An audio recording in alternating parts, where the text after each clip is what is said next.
महाराष्ट्राच्या राजकारणात झाला सगळ्यात मोठा भूकंप. 10 मंत्री साथ सोडणार आहेत मित्रांनो, आणि वहिनींकडे पदभार असूनही सत्ता येणार नाही अशी चर्चा होऊ लागली आहे. राज्याच्या राजकारणात एक अशी धक्कादायक बातमी समोर आली आहे जिने संपूर्ण राज्यात खळबळ उडाली आहे. महाराष्ट्राच्या राजकारणाने अनेक चढ उतार पाहिले, अनेक वादळं अंगावर घेतली, पण सध्या मुंबईच्या मंत्रालयातून अशी बातमी समोर आली आहे. ती खरं तर साधी बातमी नाहीये, तर ती खूप रहस्यमय अशी बातमी आहे मित्रांनो. पण राज्यात अर्थसंकल्पीय अधिवेशनात सगळ्यांचे लक्ष अर्थसंकल्पाकडे नसून ते त्या रिक्त झालेल्या खुर्चीवर आहे, की जिचा विचार प्रत्येकाच्या मनात आहे. दादांच्या जाण्याने महाराष्ट्राच्या राजकारणात एक पोकळी निर्माण झाली. खरं तर राष्ट्रवादी पक्ष पोरका झाला होता. दादांचा पक्ष कोण सांभाळणार? त्यावेळेस सुनेत्रा वहिनी पुढे येऊन त्यांनी शपथ घेतली. खरं तर त्यांच्या पक्षातले काही लोक बंडखोरी करण्याच्या मागे होते. अशी चर्चा होत असतानाच त्यांनी समोर येऊन पक्षाची सूत्र आपल्या हातात घेतली. उपमुख्यमंत्री पदाची शपथ घेतली खरी, पण आता 10 मंत्री साथ सोडणार. शपथ घेतली पण सत्ता गेली असं आता बोललं जाऊ लागलंय. अचानक असं काय झालं की अशी चर्चा फुटली आहे? एक अशी चर्चा जी राजकीय वर्तुळात दबक्या आवाजात सुरू आहे, ती म्हणजे सुनेत्रा पवार, राज्याच्या पहिल्या महिला उपमुख्यमंत्री. आज सुरक्षित आहेत का?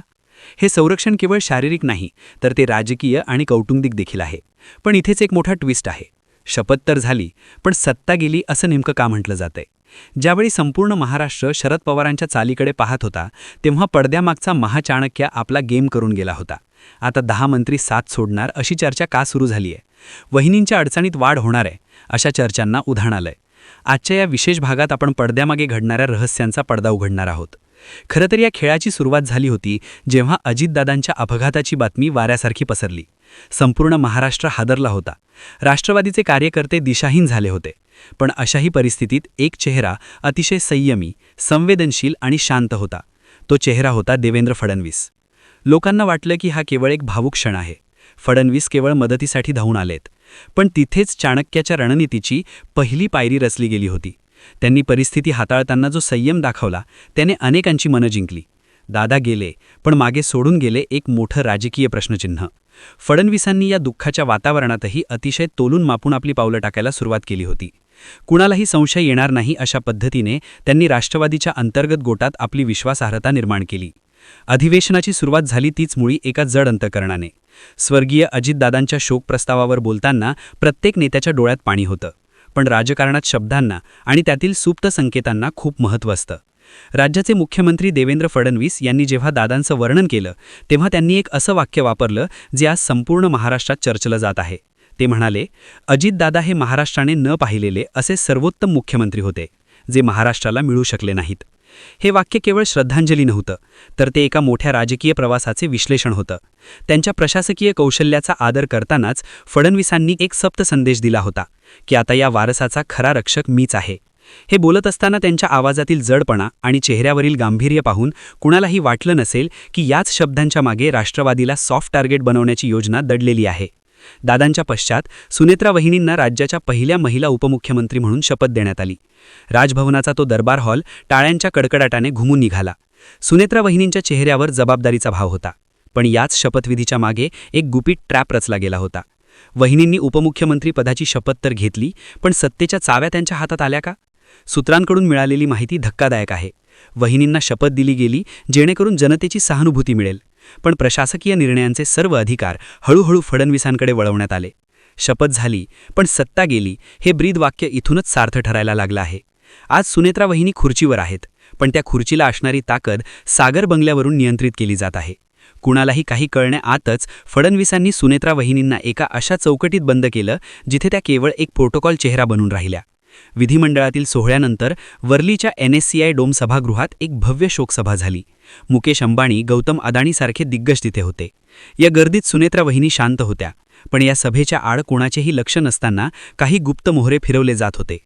ज्यावेळी संपूर्ण महाराष्ट्र आणि माध्यमे शरद पवार काय करणार, राज्यसभेच्या निवडणुकीत पवारांचा पावर दिसणार का यात गुंग होते, तेव्हा फडणवीस राष्ट्रवादीच्या आमदारांशी संवाद साधत होते.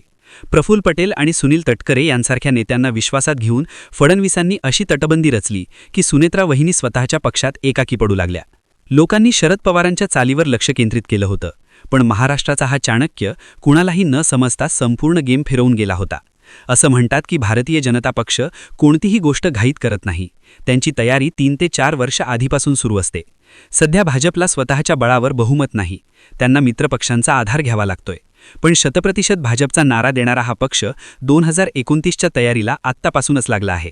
अजितदादांचा तो अपघात ही एक दुर्दैवी घटना होती, पण राजकीयदृष्ट्या तो एक असा वळणबिंदू ठरला ज्याचा फायदा फडणवीसांनी अतिशय हुशारीने घेतला. दादांच्या निधनानंतर अर्थमंत्रीपद आता देवेंद्र फडणवीसांकडे आलंय. ते पद केवळ खातं नव्हतं, तर तो राष्ट्रवादीचा कणा होता. तो कणाच आता फडणवीसांच्या ताब्यात आलाय. वहिनींकडे उपमुख्यमंत्री पद असूनही निधी वाटपाचे आणि तिजोरीचे अधिकार मात्र फडणवीसांकडे आहेत. हाच तो एक्का आहे जो फडणवीसांनी योग्य वेळी बाहेर काढला. आज राष्ट्रवादीचे 40 आमदारांपैकी कमीत कमी 17 ते 18 आमदारांच्या मनात प्रचंड अस्वस्थता आहे. त्यांना आपल्या राजकीय भवितव्याची चिंता वाटते. या अस्वस्थतेचा फायदा घेऊन फडणवीसांनी राष्ट्रवादीच्या गोटात अशी परिस्थिती निर्माण केली आहे की आमदार आता सुनेत्रा वहिनींकडे जाण्याऐवजी फडणवीसांच्या सल्ल्याची वाट पाहत आहेत. सुनेत्रा वहिनींना अतिशय पद्धतशीरपणे विक्टिम म्हणजेच बळी बनवण्यात आला आहे. त्यांच्याकडे पद आहे पण अधिकार नाहीत. त्यांच्याकडे पक्ष आहे पण नेतृत्व करण्याची मोकळीक नाही. राष्ट्रवादीचे 2 बडे नेते प्रफुल्ल पटेल आणि सुनील तटकरे यांनी आपली पुढची चाल ठरवली आहे. पटेलांना दिल्लीत मंत्रिपद हवंय, तर तटकऱ्यांना आपल्या मुलाबाळाचं भवितव्य घडवायचंय. या वैयक्तिक स्वार्थाच्या खेळात सुनेत्रा वहिनींना एकटं पाडलं जात आहे. सत्तेच्या सारीपाटावर त्यांना ढाल म्हणून वापरलं जातंय, पण तलवार मात्र दुसऱ्यांच्याच हातात आहे. कथेत आता एक नवीन वळण येतंय. वर्षा बंगल्यावर राज्यसभेच्या उमेदवाराबद्दल महत्त्वाची बैठक सुरू आहे. पार्थ पवार यांचं नाव चर्चेत आहे. पण पार्थ पवारांना राज्यसभेवर पाठवणं ही सुनेत्रा वहिनींची शक्ती वाढवण्यासाठी आहे की त्यांना महाराष्ट्राच्या राजकारणातून दूर करण्यासाठी? तरुण आणि शीघ्रकोपी म्हणून ओळखले जाणारे पार्थ पवार ही जबाबदारी कशी पेलतील?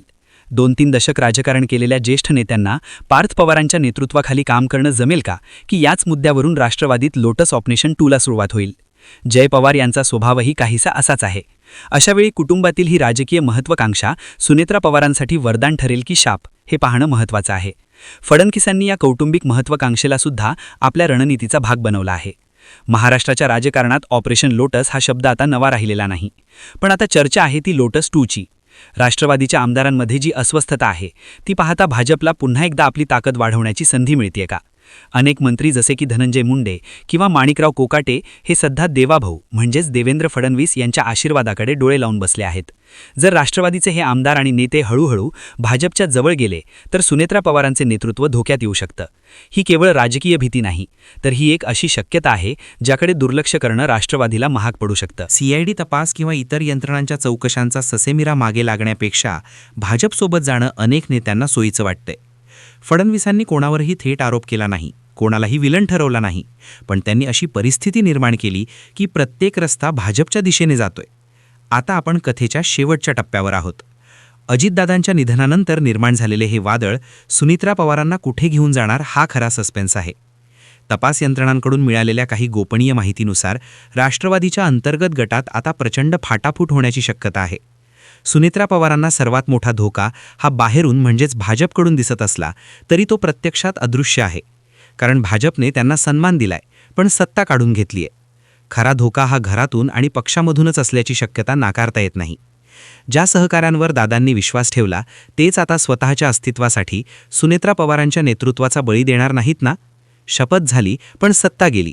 हा केवळ योगायोग नाही, तर तो एका महाचाणक्याने रचलेला मास्टर प्लॅन आहे. महाराष्ट्राच्या या राजकीय थरारपटाचा शेवट अद्याप गुलदस्त्यात आहे. पण एक गोष्ट निश्चित, येणारे काही दिवस हे केवळ राष्ट्रवादीसाठीच नाही, तर सुनेत्रा पवारांच्या राजकीय अस्तित्वासाठी अग्निपरीक्षा ठरतील. मित्रांनो, राजकारण हे क्रूर असतं आणि त्यात भावनेपेक्षा संधीला जास्त महत्त्व असतं. सुनेत्रा पवार आज ज्या वळणावर उभ्या आहेत तिथे त्यांच्यासमोर एकीकडे दिग्गज उद्योगपती आणि नेत्यांची मांदियाळी आहे, तर दुसरीकडे स्वतःच्याच पक्षातील अस्वस्थता. कोणालाही काही कळण्याच्या आत फडणवीसांनी जो गेम केला तो पाहता त्यांना आधुनिक महाराष्ट्राचे चाणक्य म्हणणं चुकीचं ठरणार नाही. मित्रांनो, आतापर्यंत तुम्ही जे ऐकलं ते ऐकून कदाचित तुमच्या मनात प्रश्नचक्र सुरू असेल, पण थांबा, इथे एक गोष्ट समजून घेणं अत्यंत गरजेचं आहे. राजकारण हे नेहमी दिसतं तसं नसतं. आत्ता जी आपण चर्चा केली आहे ती सर्व सध्याच्या राजकीय घडामोडींवर आधारित केवळ तर्क आणि शक्यता आहे. आम्ही इथे कोणताही दावा करत नाहीत, असंच की असंच घडणार आहे. महाराष्ट्राच्या मातीत राजकारण इतकं अनपेक्षित आहे की कालचा शत्रू आज मित्र होतो आणि आजचा मित्र उद्या स्पर्धक. पण या सगळ्या चर्चेत एक महत्त्वाचा मुद्दा राहतो, तो म्हणजे जनतेचा कौल. पहा, जेव्हा आपण म्हणतो की शपथ झाली पण सत्ता गेली, तेव्हा त्याचा अर्थ असाही असू शकतो की प्रशासकीय पकड कोणाची मजबूत आहे. देवेंद्र फडणवीस यांच्या प्रशासनावरचा वचक सर्वश्रुत आहे, तर दुसरीकडे अजितदादांनी उभे केलेला कार्यकर्त्यांचा संच आजही सुनेत्रा वहिनींच्या पाठीशी ठाम उभा आहे का? हा खरा प्रश्न आहे. तुम्हाला काय वाटतं? राष्ट्रवादी काँग्रेसचे आमदार खरंच सुनेत्रा वहिनींची साथ सोडतील की ही केवळ विरोधकांची आणि राजकीय विश्लेषकांची पसरवलेली एक वावळी आहे? तुम्हाला काय वाटतं? या परिस्थितीत शरद पवार हे गप्प बसतील का? तुमचं जे काही मत असेल ते खाली कमेंटमध्ये नक्की सांगा. तुमच्या प्रत्येक कमेंटमुळे आम्हाला कळतं की महाराष्ट्राच्या जनतेला नेमकं काय वाटतंय. राजकारणात अनेकदा वावळ्या उठवल्या जातात, जेणेकरून समोरच्या पक्षाची ताकद आजमावता येईल. लोटस ऑपरेशन 2च्या चर्चेत यास कदाचित मानसिक दबाव बनवण्याचा भाग असू शकतो. पण एक गोष्ट मात्र नक्की, अजितदादांच्या अनुपस्थितीत सुनेत्रा वहिनींसमोर असलेलं आव्हान हे महाबळ आहे. त्यांना केवळ बाहेरच्या शत्रूंशीच नाही, तर पक्षांतर्गत असलेल्या महत्त्वाकांक्षांशी सुद्धा लढा लागत आहे. शेवटी हा व्हिडिओ बनवण्यामागचा आमचा उद्देश तुमच्या राजकारणातल्या या दुसऱ्या बाजूची ओळख करून देणे हाच होता. हे केवळ एक विश्लेषण आहे. यात तथ्य किती आणि अफवा किती हे येणारा काळच ठरवेल. पण तोपर्यंत फोनवर विश्वास ठेवण्यापेक्षा वास्तुस्थिती तपासून पाहणं कधीही चांगलं. जर तुम्हाला हे विश्लेषण आवडलं असेल तर व्हिडिओला लाईक करा आणि अशाच सखोल राजकीय घडामोडींसाठी आपल्या बोलमंडळी न्यूज या चॅनलला सबस्क्राईब करायला विसरू नका. तुमचे एक सबस्क्रिप्शन आम्हाला अधिक माहिती शोधण्यासाठी प्रोत्साहन देतं. पुन्हा भेटूया महाराष्ट्राच्या राजकारणातल्या अशाच एका नवनवीन आणि रहस्यमय व्हिडिओमध्ये.